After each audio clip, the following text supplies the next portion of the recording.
1925년 세상에 처음 등장했던 문학작품 속 상상의 존재 로봇. 그로부터 100년 후 로봇은 우리의 일상이 됐습니다. 고깃집에선 인공지능 기술로 로봇이 알아서 고기를 굽습니다. 손님들 반응도 점수가 후한데요. 이거는 기계가 하다 보니까 올 때마다 맛이 일정하고 해서 계속 더 찾게 되는 것 같아요. 학교 급식실에선 하루 700인분의 식사도 거뜬히 만들어내며 맹활약하고 있죠. 나쁜 조리 연기 같은 걸 저희가 맡지를 않으니까는 건강상으로 좋은 것도 같고. 한편 세계 경제를 이끌어가는 해운업계에서 요즘 주목받고 있는 로봇이 있습니다.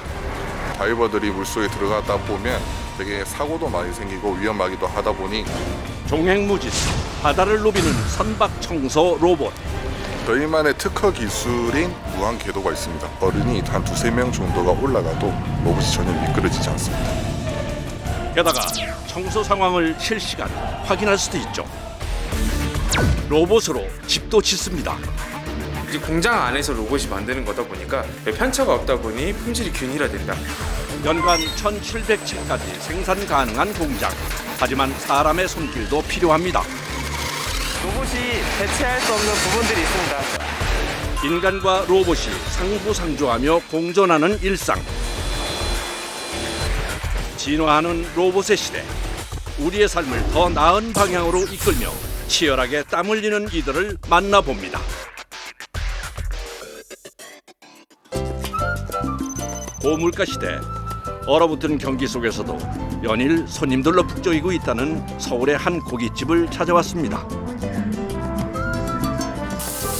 노릇노릇 잘 구워진 돼지고기의 자태가 그야말로 오감을 자극하는데요.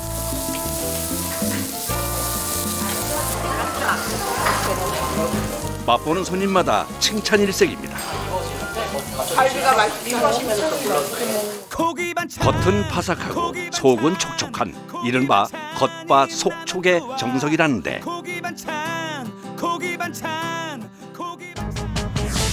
그 맛의 비결이 궁금해 들여다보니 다시마로 발효 숙성 과정을 거친답니다. 하지만 여기서 끝이 아닌데요. 아무리 저희가 1차, 2차 숙성을 하고 천연 다시마 숙성을 다 해가지고 정말 부드럽게 만들어서 감칠맛나게 만들어서 준다고 하지만 그거를 마지막 손길, 이 손길에 차이가 생기게 되면 어떤 사람들은 그거에 대해서 제대로 된 맛을 느낄 수 있는 반면에 어떤 사람은 약간 조금 미흡한데 라고 느낄 수 있는 그런 편차들이 발생합니다. 그래서 도입하게 된 것이 고기 굽는 인공지능 로봇. 너무 신기하다. 기계가 고기 굽는 거 보신 적 있으세요? 아니요, 처음 봐요. 지금 너무 맛있어가지고 먹을 때. 고기 잘 굽기로 소문난 실력. 어디 한번 확인해 봐야겠습니다. 최대 8인분까지 동시에 구워낼 수 있다는 로봇. 사람이 동작 버튼만 눌러주고 나면 스스로 알아서 고기를 굽습니다. 고난도의 두꺼운 고기도 로봇에겐 그저 식은죽 먹기입니다. 특히 인공지능 분자 센서를 활용해 고기의 마이야르 정도와 육즙의 정도를 1000분의 1까지 세세하게 분석하는데요. 고기가 잘 구워지고 있는지 모니터로 현재 진행 상황을 보여주기까지 합니다. 일단 육즙이 기본적인 고기보다는 좀 더 잘 머금어져 있어요. 그리고 원하는 목표치에 도달하면 스스로 결정해서 조리를 마칩니다. 사람이 굽는 것보다 2배 이상 빠른 속도인데요. 과연 듣던 대로 보통 실력이 아니네요. 알겠습니다. 저희 숙점 넣어드릴게요. 방금 구운 고기인데 왜 또 굽는 걸까요? 이러다 질겨지는 거 아닐지 걱정스럽습니다. 테이블에서는 기본적으로 숯불 향을 입히는 작업이 들어가는 거고 숯불 향을 입히는 시간은 기껏해야 30초에서 1분 사이입니다. 아무래도 이제 사람이 굽다 보면은 직원마다 숙련도도 다르고 노치기도 다르다 보니까 좀 맛이 일정하지 않은 경향이 있는데 이거는 기계가 하다 보니까 올 때마다 맛이 일정하고 해서 계속 더 찾게 되는 것 같아요.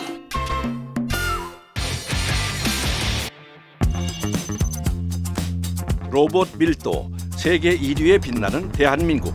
그중에서도 이곳을 빼놓을 순 없죠. 점심 준비로 한창인 급식 조리실인데요. 식재료 손질에 여념없는 작업자분들 뒤로 드디어 모습을 드러낸 오늘의 급식 로봇.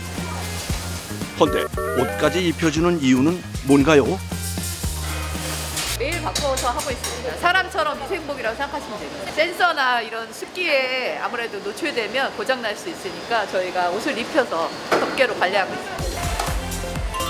사람과 로봇이 함께 일하기 위해선 지켜야 하는 약속들이 있는데요.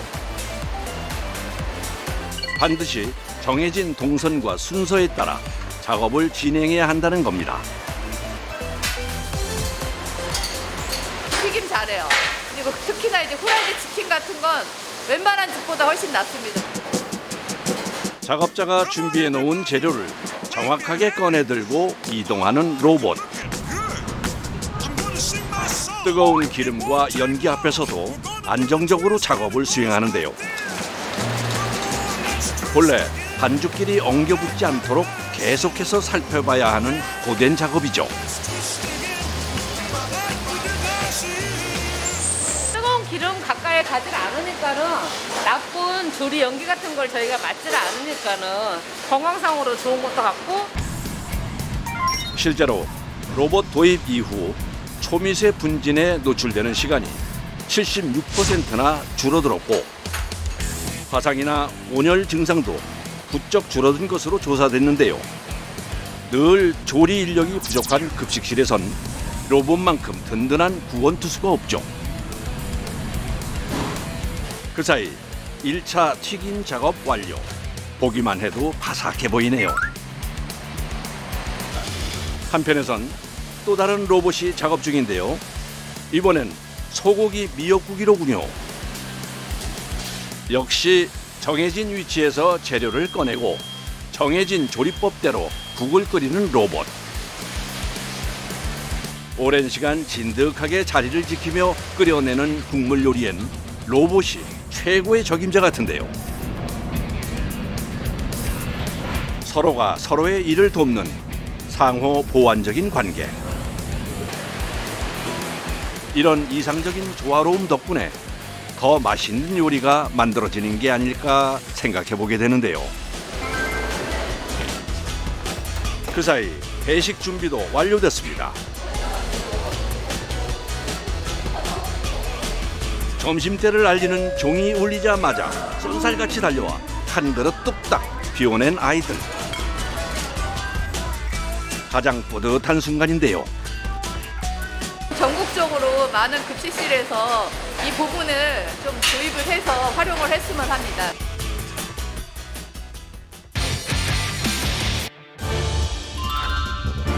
한편 세계 경제를 이끌어가는 해운 업계에서 요즘 주목받고 있는 로봇이 있습니다. 보통 상선 같은 경우에는 1년에 수백억 단위의 연료비를 사용하고 있는데요. 선체 부착 생물이 붙으면 붙을수록 저항이 커집니다. 배 전체에 따개비가 붙어 있다든지 이럴 경우에는 40%까지 연료 효율이 떨어지는 걸로 발표되고 있습니다. 근데 이제 청소를 진행함으로써 연료 사용량도 줄어들고 탄소 배출도 줄어드는 효과를 가질 수 있습니다.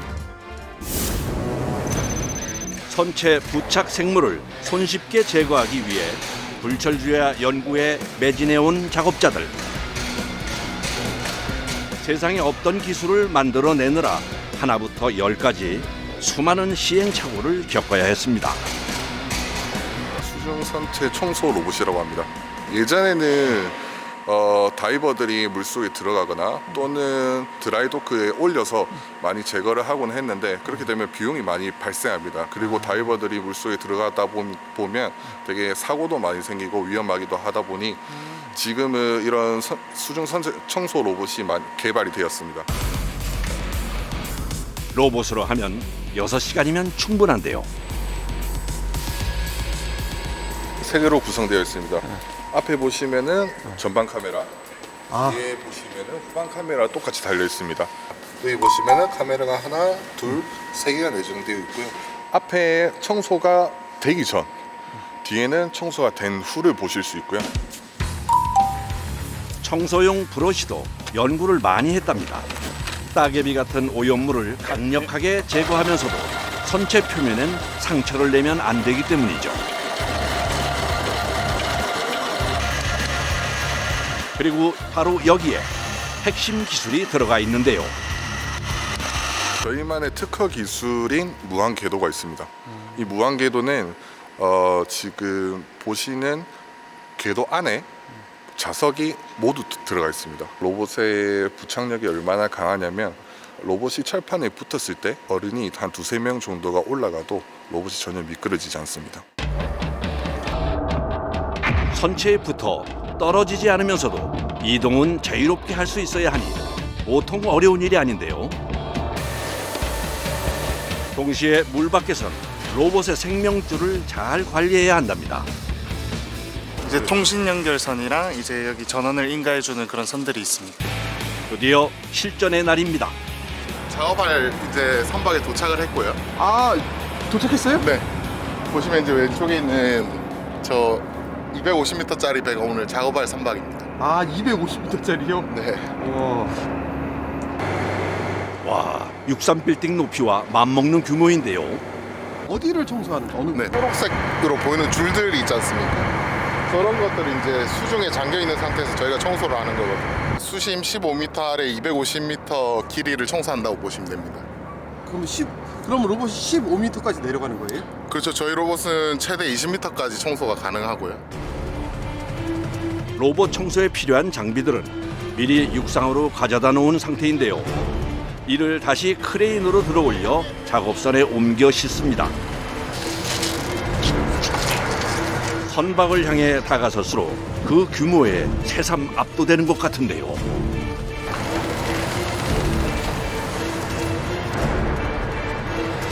작업을 시작하기 전 먼저 해야 할 일이 있습니다.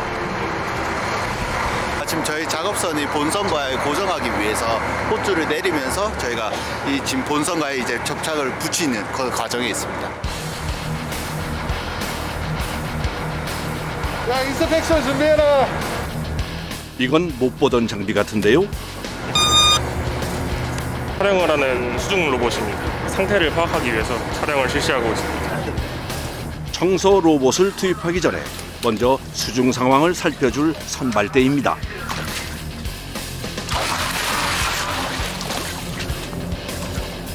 따개비 구역을 지나 조금 더 깊이 들어가 보니 각종 해조류와 바이오 필름이라 불리는 미생물막 등이 뒤덮고 있는데요. 오늘 선박 같은 경우에는 관리를 잘하고 있는 선박이기 때문에 그렇게 심각한 상태는 아닙니다. 청소 진행하게 되면 이제 연료율이 한 10% 정도 올라갈 수 있다고 예상하고 있습니다. 뚜껑이들이 아까 카메라 보니까 네. 엄청나게 크거나 그러진 않은 것 같은데요? 그게 그렇게 영향을 줘요? 이제 그냥 일부분만 보셨기 때문에 크지 않다고 생각하실 수 있는데 이게 이제 선체 전체에 있다고 생각하시면 좀 다르게 생각되실 것 같습니다. 준비합시다. 네. 먼저 청소 중 로봇이 흡입하는 오염 물질을 안전하게 회수하기 위해 호스 체결 부위를 다시 한번 꼼꼼히 확인하는데요. 이어서 청소용 브러쉬도 장착해 줍니다.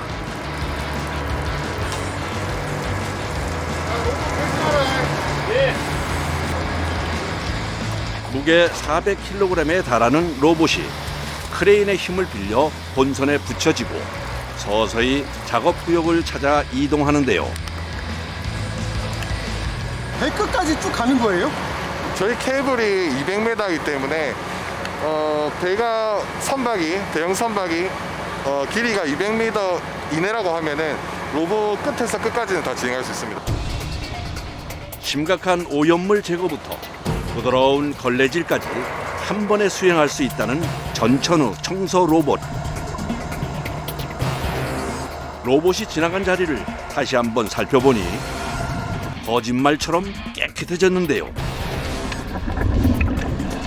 선비 방향으로 청소 로봇은 현재 무인 원격 조종으로 가기 전 단계인 반자율 운행 시스템으로 가동되고 있는데요.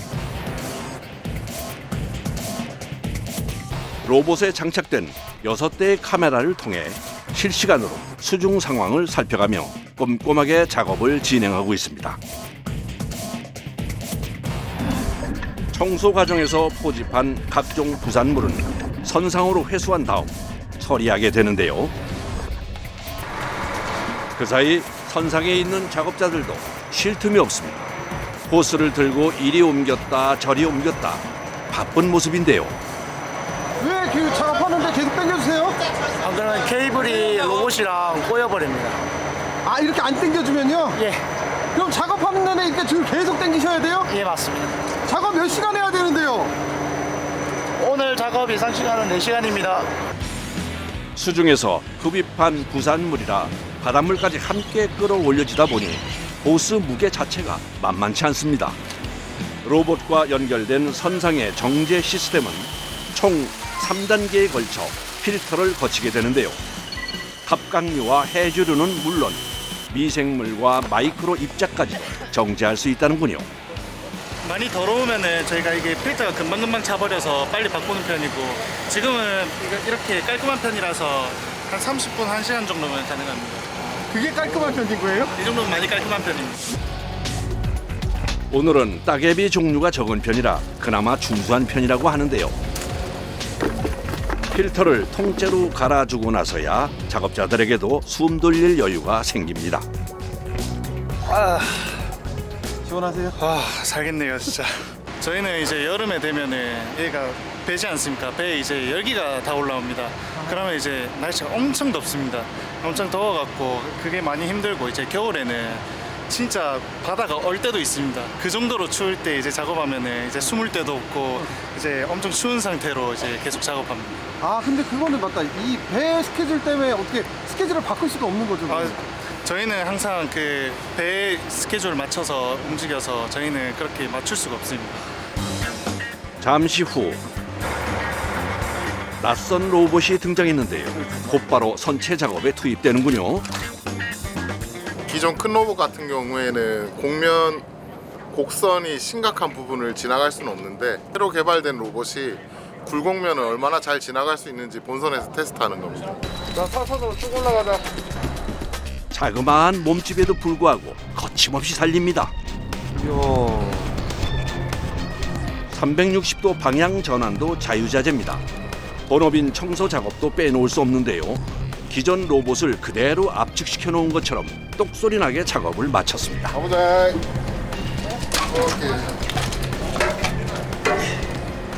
각도가 90도도 더 꺾여 있는데도 잘 올라가네요. 저희도 처음 테스트 해봤는데 생각보다 잘 돼서 너무 좋고요. 아하. 네. 그 사이 해가 저물기 시작하고 선체 청소 작업도 마무리되는 것 같은데요. 올라온다. 작업 4시간 만에 청소 로봇이 물 밖으로 모습을 드러냈습니다.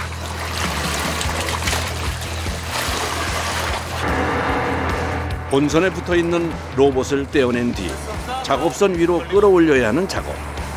마지막에 마지막까지 긴장의 끈을 놓을 수가 없습니다.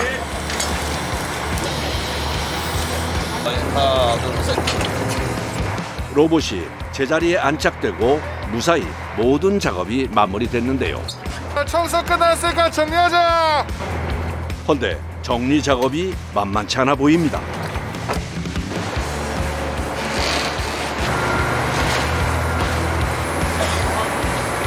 아, 퇴근하시는 거예요, 이제? 이제 가서 정리해야죠. 바닷물에 들어갔기 때문에 세척도 해야 됩니다. 그래도 보람차고 네, 그래도 잘 마무리돼서 기분 좋습니다. 수고하셨습니다.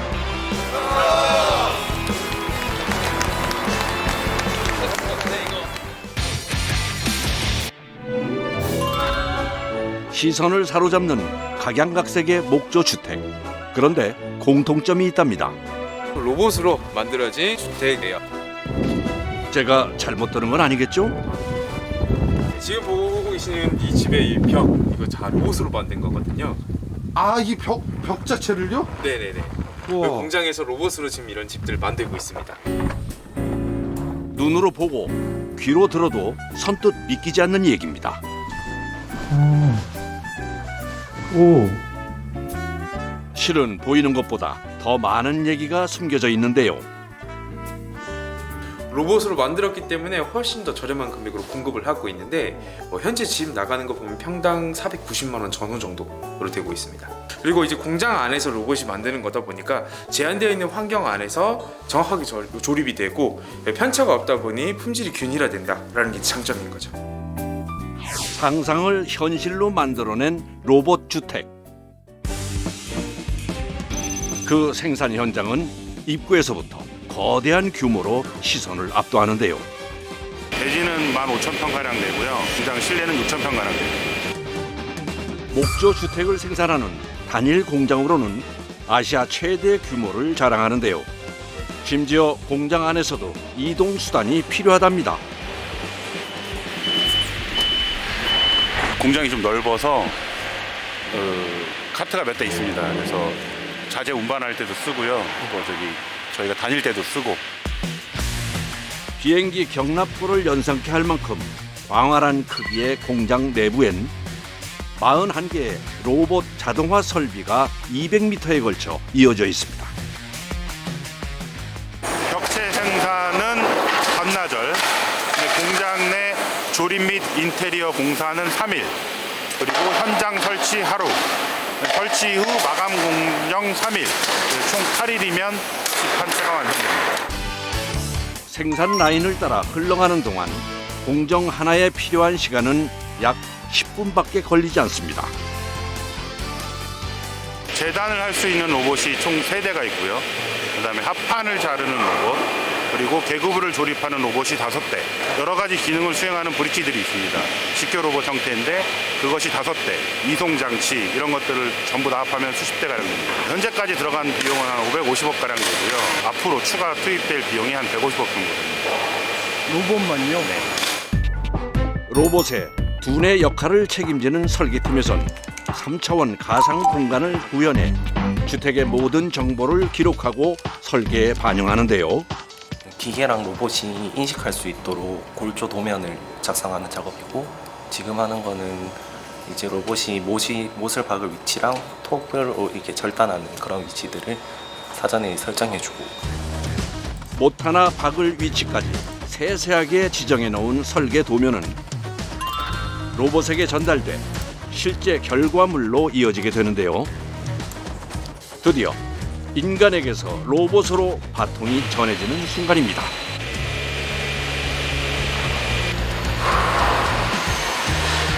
이제 설계팀에서 이렇게 자료를 보내주면은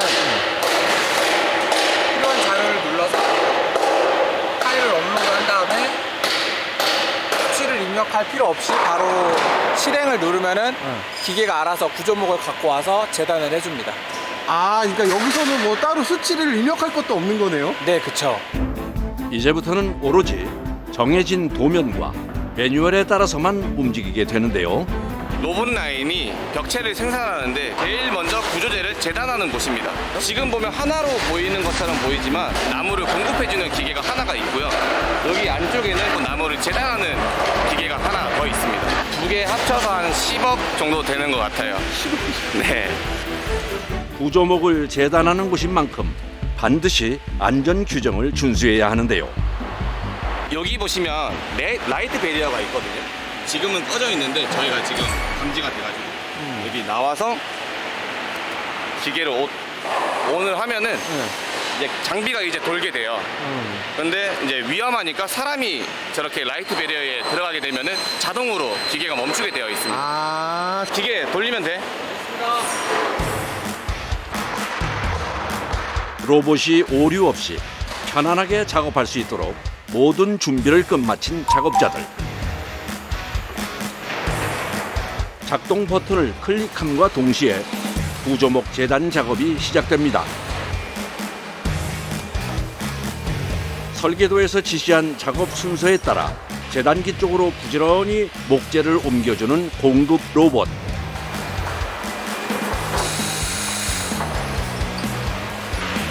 드디어 목재를 공급받은 재단 로봇이 옮겨받는 사이 흐트러진 목재를 다시금 정렬해서 거머쥐고선 절단 작업을 시작하는데요. 대부분 건축주분의 취향에 따라 주문 제작으로 설계되다 보니 작업도 매번 달라질 수밖에 없습니다. 몇 가지 종류로 나 잘려요. 근데 잘리는 게? 총 3가지 종류로 가능합니다. 90도로 잘려 있는 면이 있고 배선이 지나가기 위해서 휘어져 있는 면이 있고 지금 색깔에서 쓰기 위해서 감이 쳐져 있는 면이 있고 그야말로 한치의 오차도 없이 말끔하게 재단돼 나온 목재들. 하지만 때에 따라 변수도 존재하는데요.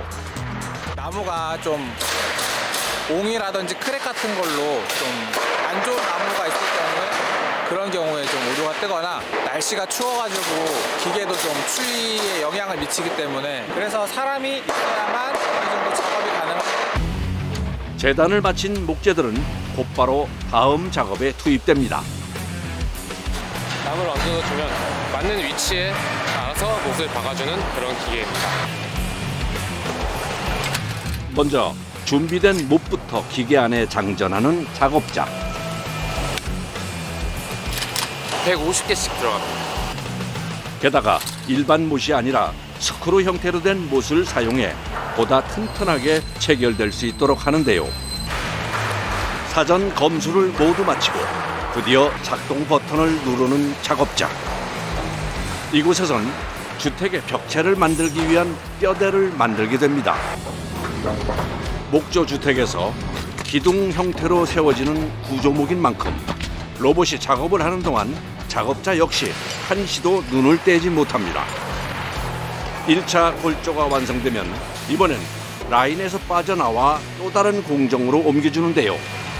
창문인데요.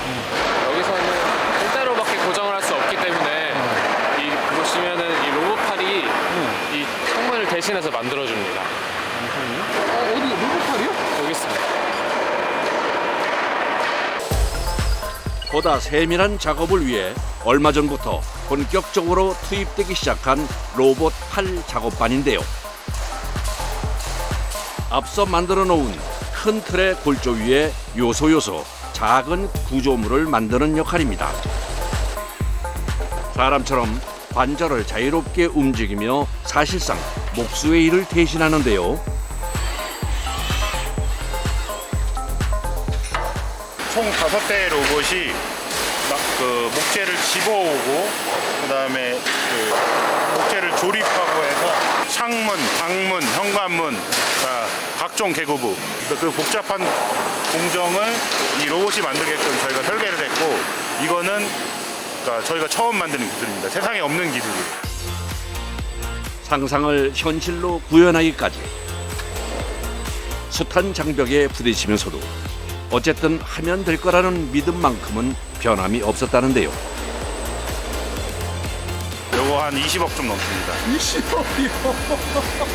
저도 이제 건축을 전공했고 로봇 전문가가 아니다 보니 이런 거를 만들어내는 게 굉장히 어려웠습니다. 무슨 말인지를 못 알아먹겠습니다. 그러니까 그 로봇에서 하는 말을 무슨 말인지 제가 못 알아먹겠더라고요. 그래서 정말 몇 년간 토의 끝에 만들어진 결과물입니다. 알고 봤더니 우리나라 로봇 기술이 굉장히 뛰어납니다. 왜 뛰어나는지를 물어봤더니 저희 자동차를 생산하는 국가잖아요. 전 세계에 몇 안 되는 자동차를 생산하는 국가이기 때문에 예측 불가능한 돌발 변수를 줄이고 공장에서 집의 90% 이상을 완성해 출고하는 것이 이곳 공장의 목표인데요. 그러다 보니 로봇 설비로 진행하는 공정이 점점 더 늘어나고 있는 추세랍니다. 이거는 메가타이라고 플레이트와 플레이트를 연결해주는 철문입니다. 뿐만 아니라 각 공정마다 QR코드를 붙여 생산 과정을 실시간 모니터링하고 있는데요. 이제 벽체 형태를 만들기 위해 라인을 따라 또 한 번 공정을 옮깁니다. 도착한 곳은 벽체 공정의 시작점이라 할 수 있는 투습 방수지 시공입니다. 실내 습기는 내뱉고 외부의 수분은 막아주는 것으로 목조 주택에서 가장 기본이 되는 시공이라 해도 과언이 아닌데요. 이제 투습방수지라고 해서 온도 변화에 따른 습도 변화를 자연스럽게 해주는 그런 자재를 시공을 합니다. 다음은 목조주택에서 가장 널리 쓰이는 OSB 합판을 이용해 벽체의 면을 잡아주는데요. 곧바로 물 흐르듯 다음 공정으로 이동하는 벽체. 이번엔 OSB 합판을 골조와 연결하는 작업입니다. 로봇의 원활한 작업을 위해 물심양면 뒷바라지하는 작업자.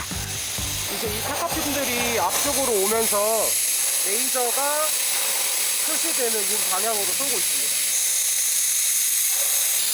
여기서 타카가 나오고 있어요. 근데 한 500발 이상 한 번에 쏘는 것 같아요. 그거를 사람이 쏜다고 생각하면은 정말 너무 힘든 것 같아요. 작업자에게는 엄두가 안 나는 작업. 로봇은 과연 어떻게 처리할까요?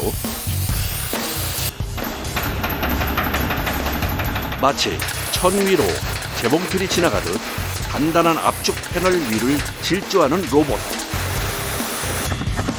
인간의 눈으로는 핀이 박히는 속도를 따라잡을 수가 없습니다. 뒤를 이어 이번엔 벽체와 천장 마감재인 석고보드를 시공할 차례입니다. 원래는 9.5mm 정도를 사용하게 되면은 저희는 12.5 차음보드를 사용하고 있어요. 석고보드의 무게만 30에서 40kg. 압착 방식으로 로봇의 힘을 빌립니다. 사람과 로봇의 콜라보라고 할 수 있겠네요. 무게감이 있다 보니까 마음대로 움직여지진 않아요. 네. 힘을 빡 줘야 되나 봐요. 네, 힘을 항상 긴장을 하고 있어요. 그리고 또 한 번 석고보드 위로 로봇이 태커핀을 고정해주면 이 과정은 마무리되는데요. 다음은 여러 개의 톱날을 장착한 로봇이 기다리고 있습니다. 이게 라우터라고 약간 집에 보이는 콘센트, 조그마한 콘센트 구멍 같은 거를 따주는 역할을 하고 있고요. 이쪽에 보이시는 이게 커다란 큰 창문들, 출입문 같은 거를 잘라주는 소 역할을 해주고 있어요. 작업을 진행할 위치를 다시 한번 확인하고 작동을 시작하는 로봇. 고밀도로 압축된 OSB 합판과 두꺼운 차음보드까지 더해진 벽체를 과연 한 번에 깔끔하게 잘라낼 수 있을까요? 역시 로봇을 사용하니 오차없이 잘 잘리네요. 나머지 톱날은 창문과 출입문 등을 잘라주는 역할을 합니다. 떨어진 부분은 사람이 떼어내기만 하면 작업이 완료됩니다. 깔끔하게 잘 잘렸네요. 뒤집겠습니다. 벽체 안쪽을 작업하기 위해 일명 버터플라이라는 로봇을 이용하여 벽체를 뒤집어 줍니다. 400kg에 달하는 벽체를 사람이 뒤집기는 힘들겠죠. 벽체를 뒤집으면 그 다음은 사람이 필요한 작업입니다.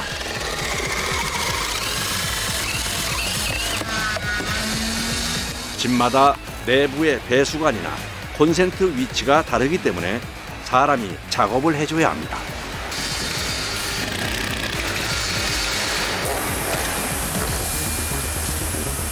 싱크대 구멍 전기 콘센트 작업하고 있습니다.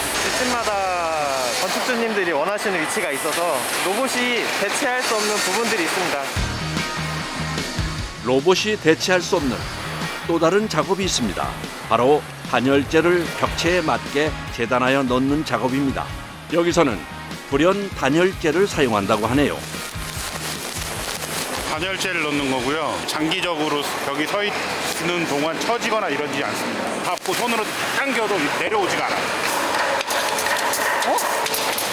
안 당겨져요? 네네. 제작진이 온 힘을 다해 당겨도 당겨지지 않는 단열재. 진짜 안 당겨져요. 너무 힘들고 하나도 안 당겨져요. 이것은 글라스 울이라는 단열재로 재생 원료를 사용한 친환경 무기질 유리 섬유입니다. 단열과 보온 효과가 좋은 단열재라고 하네요. 스터드와 스터드 사이에 단열재를 끼워 넣어야 하는 구조의 특성상 탄성이 있는 단열재를 사용해야 하기에 글라스울을 사용한다고 합니다. 그런데 유난히 땀을 흘리는 작업자가 있네요. 여기서 제일 땀 흘리는 건 저인 것 같습니다. 지금 제가 일한 지 한 달 됐는데 그냥 일만 했는데 살이 한 3kg 빠졌어요. 제가. 3kg 빠지셨어요? 네. 하루에 막 2만 보 넘게 계속 걷고 이제 왔다 갔다 하고 이제 하니까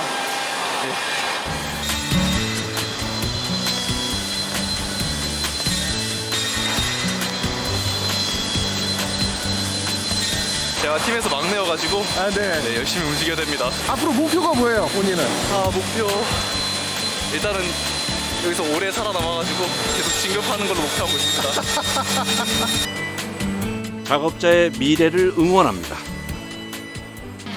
긴 벽체의 무게는 400kg에서 500kg이 넘다 보니 이걸 이동하는 것도 로봇을 이용합니다. 만들어진 벽체는 책꽂이 꽂듯 보관을 해두네요. 이제부터는 사람이 투입되는 공정입니다. 바로 벽체들을 조립해줘야 하는데요. 오씨, 와야 되는데 조금? 예준아? 조금만 밀어줘. 하나, 3, 4. 오케이. 많이 왔다. 아무리 기계가 잘 만들었다고 하지만 안 맞는 부분은 때려 넣어야 되고 맞는 부분은 또 맞는 대로 가고 밀고 당기고 해야 됩니다. 이거 따지고 밀당이네요. 그러니까요. 역시 아직까지는 사람이 해야 할 일이 많네요. 조립 과정 중 가장 중요한 수평 맞추는 작업입니다. 수동 수평기와 레이저 수평기까지 총동원됩니다. 순서대로 외벽과 내벽을 세워가는데요. 그런데 뭐가 맞지 않는지 나무를 깎아냅니다. 저희가 조립할 때는 이 모든 과정을 다 통틀어서 봐야 되기 때문에 이런 디테일을 꼭 잡아줘야 됩니다. 사람이 필요하네요. 네네, 사람이 꼭 필요한 작업입니다. 10여 개의 벽체들로 조립한 지 4-5시간.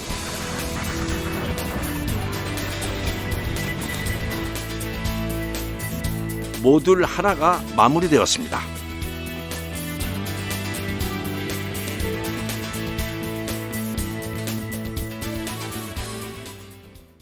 저쪽으로 옮깁시다.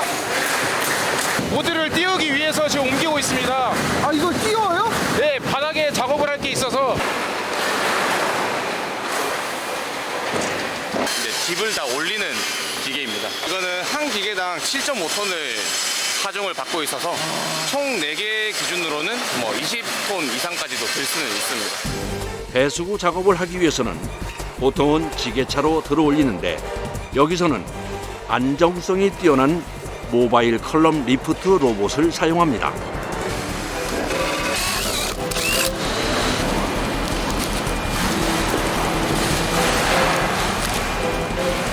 메인 급수관이라고 해서 그 바닥에서 올라오는 이제 물 지역에서 오는 물을 받아서 집에서 이제 물이 끌어올라올 수 있게 해주는 거거든요.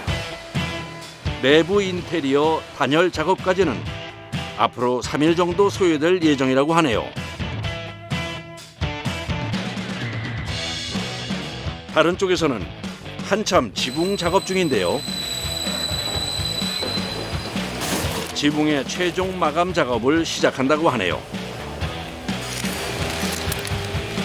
이 돌가루처럼 생긴 건 뭘까요? 지붕 최종 마감재인 아스팔트 롤싱글이라고 하고요.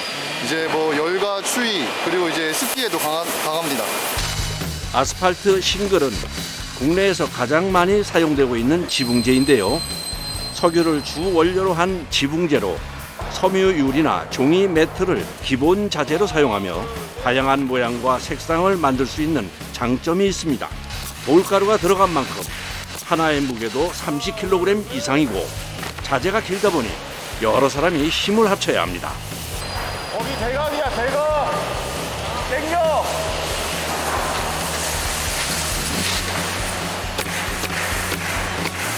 기니까 일단 사람도 많이 필요하고 무겁기도 무거워가지고 혼자서는 안 됩니다.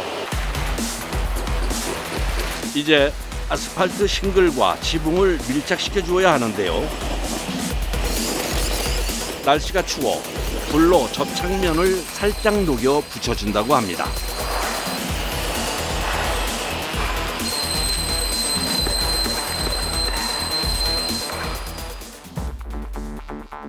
이제 노력의 결실을 맺기 위해 현장으로 나갈 준비를 하는데요. 차량들이 9대나 있네요. 실어야 할 모듈이 10개나 된다고 합니다. 애써 만들어 놓은 소중한 작업물. 자칫 부딪혀서 파손되기라도 한다면 작업을 다시 해야 하기 때문에 신중할 수밖에 없습니다. 빌드만 쓰러지니까 그냥 가게. 그래서 많은 사람들이 모여 신중에 신중을 거듭합니다.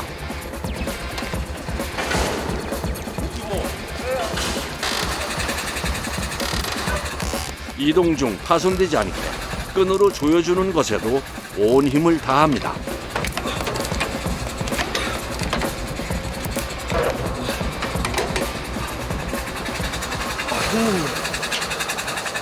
안전을 위해서 센터를 잘 맞추는 게 최고 중요한 것 같아요. 그래야 이 차가 안 기우니까요. 순서대로 안전하게 상차를 하다 보니 3시간 이상이 걸렸습니다. 목적지는 전라남도 나주. 트럭으로 6시간 정도를 가야 하는 곳입니다. 다음 날 밤새 폭설로 온 세상이 눈에 덮여 있습니다. 눈 때문에 기초 공사가 늦어져 마무리 작업이 끝나지 않았네요. 오늘 작업이 무사히 끝날 수 있을지 걱정입니다. 네, 일단 여기서도 준비 좀 하고 있을게요. 네. 오늘 눈이 많이 와서 사고도 많다고 해가지고 저희 집이 좀 잘 도착해야 되는데 계속 걱정 때문에 나와 있습니다. 다행히 사고 없이 줄줄이 들어오는 차량들. 나고 한 차 없이 9대가 안전하게 도착했습니다. 오실 때 눈은 괜찮았어요, 근데? 아이고 고생이 많았죠. 너무 힘들었습니다. 잠도 하나도 못 잤어요 지금. 잠 하나도 못 주무셨어요? 예, 눈이 많이 쏟아니까 이 국도에서 발이 오다가 많이 미끄럽거든요. 그래 잠도 못 자고 지금 8시간, 7시간 반 정도 걸린 것 같아요. 눈이 더 오기 전에 작업을 서두르는 사람들. 아무래도 비나 눈이 오게 되면 미끄럽거나 이러니까 그게 이제 뭐 안전사고라든지 이런 부분에 대해서 항상 좀 더 조심해야 되니까 좀 더 집중해서 일을 하는 게 좋습니다. 네. 그러나 작업자들의 걱정되는 마음도 몰라주고 더 쏟아지는 눈발입니다. 올립니다. 오늘 작업할 집은 50평대. 더. 예, 내리세요. 쭉 그대로. 예, 네. 5, 3. 얘가 정확하게 안 쳐져야지 나머지도 정확하게 안 쳐지거든요. 바닥에 토대하고 모듈하고 사이즈는 정확하게 맞춰놓은 거기 때문에 정확하게 맞춰줘야지 됩니다. 그럼 플러스 마이너스 오차가 얼마? 없어요. 지붕을 포함하여 10개의 모듈을 결합해야 합니다. 눈이 오는 만큼 좀 더 작업량이 늘었습니다. 계속해서 눈을 치워줘야 하는데요. 모듈하고 모듈 사이에 이제 목재니까 최대한 이제 그 습기는 이제 없는 게 좋죠. 그래서 쌓이면 이제 네. 모듈하고 특히나 모듈하고 모듈 사이에 있는 거 그렇죠. 치워주시는 거예요? 예. 번거롭네요. 예. 번거로워도 해야죠. 주택 시공 시 가장 중요한 것이 모듈과 모듈의 단차가 나지 않아야 하는 건데요. 또한 각종 배수관들과 전기선을 연결하는 것도 중요한 작업입니다. 2층을 올리는 작업도 순조롭게 진행됩니다.